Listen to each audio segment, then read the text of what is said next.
पर कैसे आएगा, उसके जीवन में बदलाव कैसे होगा, जो बुराइयां हम लोगों के अंदर हैं या फिर हमारे समाज में है वो दूर कैसे होगा।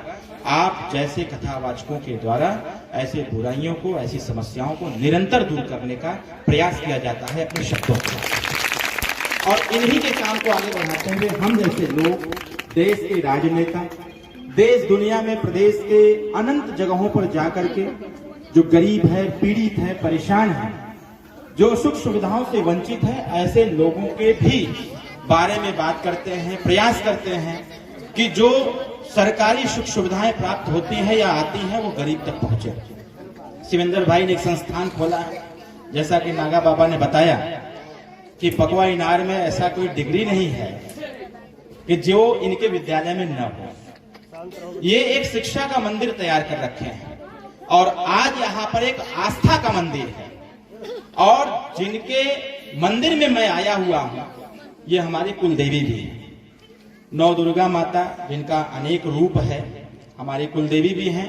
और मैं सही बताऊं तो मैं इन्हीं का भक्त भी हूं। मैं कभी भक्ति में कभी नहीं गया, बहुत कार्यक्रमों में गया, बहुत सारे कथावाचकों के कार्यक्रम में मैं गया, एज ए मुख्य अतिथि बन करके मैं गया, उनकी बातों को मैंने सुना और उनकी ही बातों को सुन करके मैंने अपने अंदर परिवर्तन लाया। और आज उतना बड़ा परिवर्तन हो गया है, अगर कोई नॉन वेज खा लेता है तो मैं उसको अपने से 2 किलोमीटर दूर खा करके रखता हूं कि तुम्हारी आवश्यकता मेरे पास है। हमारा लंबा स्टाफ है, हम अपने पूरे स्टाफ, वो चाहे सरकारी हो, प्राइवेट हो, ड्राइवर हो, सभी लोग नॉन वेज हैं, सब लोग वेज हैं, नॉन वेज छोड़ दिए। जब हमने अपने अंदर परिवर्तन लाया तो हमने देखा कि जो मानसिक परिवर्तन है इससे हम कुछ अच्छा कर सकते हैं। जब मानसिक परिवर्तन हुआ तो आप कथावाचकों के माध्यम से समाज में जो बातें बताई जाती हैं उसको मूर्त रूप देने का काम और उस पर विश्वास दिलाने का काम हम जैसे लोगों का काम होता है कि आप कैसे आगे बढ़ें। एक बात मैं कहते हुए, एक छोटी सी बात है, मैं क्योंकि मेरा गरीबों से बहुत ज्यादा लगाव रहता है, हम निरंतर प्रयास करते हैं कि गरीबों की जो समस्याएं हैं उसका समाधान हम करें। मैंने बहुत पहले ही नागा बाबा मैंने चर्चा किया था भैया से, जब मैं बगल के विधानसभा बांसडी से मैं विधायकी का 2017 का चुनाव लड़ रहा था, मुझे ऐसी तमाम तरह की समस्याएं मिलती थी कि इलाज के अभाव में गरीब अपना दम तोड़ दे रहा था। मैंने प्रण लिया था कि जब मैं जीतूंगा विधानसभा बांसडी से तो मैं बिहार के और बलिया के बोझ को मैं खत्म करूंगा और बलिया जनपद में ट्रामा सेंटर ला करके यहाँ के गरीबों का निःशुल्क इलाज करना।